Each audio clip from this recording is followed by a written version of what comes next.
नमस्कार. Healthy life या YouTube चॅनलवर आपणा सर्वांचं खूप खूप स्वागत.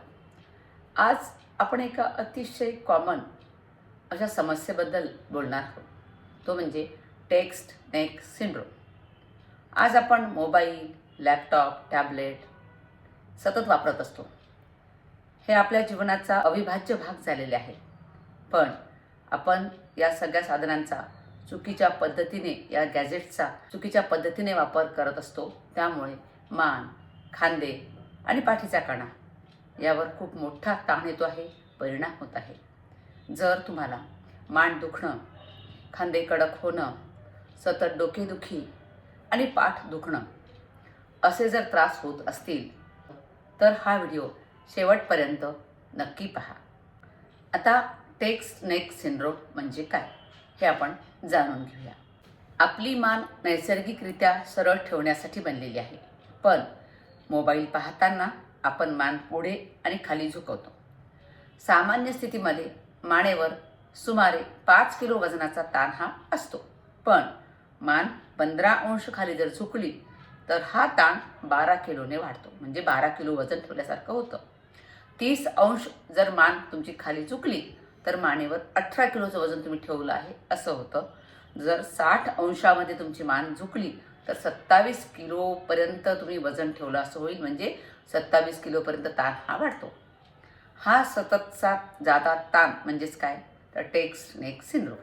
आता हा टेक्स्ट नेक सिंड्रोम कसा तयार होतो?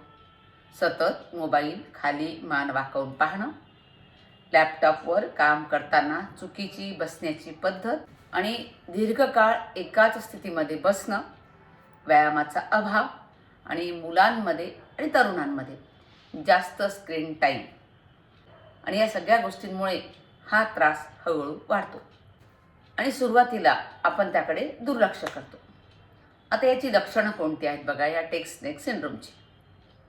मान दुखणं आणि तिथे कडकपणा येणं, खांद्यामध्ये दुखणं, डोकेदुखी, पाठ आणि पाठीच्या कण्यामध्ये वेदना, हातामध्ये मुंग्या येणं, चक्कर येणं किंवा थकवा येणं. हे सगळं साधं दुखणं नाही, तर शरीराचा हा इशारा आहे. तुम्हाला शरीर अलर्ट करत आहे.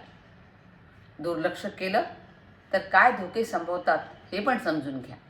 तुम्ही या लक्षणांकडे जर दुर्लक्ष केलं तर सर्वायकल स्पॉन्डिलोसिस होऊ शकतो, डिस्क प्रॉब्लेम होऊ शकतात, तुमच्या पाठीच्या कण्याची ठेवण कायमची बिघडते, तुम्हाला सतत वेदना होतात आणि सतत वेदना झाल्यामुळे तुमची झोपसुद्धा पूर्ण होत नाही आणि तुमची काम करण्याची क्षमतासुद्धा कमी होते. म्हणूनच वेळेत काळजी घेणं खूप गरजेचं आहे. आता हे दुखणं वाढू नये, हा सिंड्रोम वाढू नये असं वाटत असेल आणि दैनंदिन सवयी आपल्या काय असल्या पाहिजे ते बघूया. तुम्हाला पहिले काय करायचं आहे, मोबाईल डोळ्यांच्या पातळीवर धरा. असा मोबाईल धरायचा, खाली मान वाकून असा मोबाईल बघायचा नाही. दर 30 ते 40 मिनिटांनी ब्रेक घ्या. तुमचं कम्प्युटर वर्क असेल तर 30-40 मिनटं काम करा, नंतर थोडा ब्रेक घ्या. तुमचा स्क्रीन वापरताना तुमची पाठ एकदम सरळ ठेवा, पुढे झुकू नका. असं तुम्ही डोक्याखाली जी उशी घेता झोपताना ती फार उंच नको आणि फार सपाट पण नको. आणि मुलांचा स्क्रीन टाईम मर्यादित ठेवा, त्याकडे लक्ष ठेवा. लक्षात घ्या, लहान बदल मोठा फायदा. आता या टेक्स्ट नेक सिंड्रोमसाठी सोपे योगामधले स्ट्रेचेस कोणते आहेत? मानेचे एक्सरसाइज आपण त्याला म्हणतो. त्यामध्ये मान फिरवणं, नेक रोटेशन, हळूहळू मान श्वास घेत हाफ सर्कल, श्वास सोडत हाफ सर्कल. ही फिरवले मी उजवीकडून डावीकडे. आता डावीकडून हळूहळू श्वास घेत आणि हळूहळू श्वास सोडत. हे झालं नेक रोटेशन. तर हे तुम्हाला 5-5 वेळा करायचं आहे. त्यानंतर मान श्वास घेत मागे न्यायची, श्वास सोडत पुढे आणायचं, हळूवार करायचं. हे सुद्धा तुम्हाला 5 वेळा करायचं आहे. त्यानंतर खांदे वर करणं, खांदे खाली करणं, शोल्डर श्रग. हे 10 वेळा करायचं आहे. यामुळे खांद्यांचा ताण कमी होतो. त्यानंतर योगासनांपैकी एक महत्त्वाचं आसन आहे, ते म्हणजे भुजंगासन. त्यालाच कोब्रा पोज असं म्हणतात.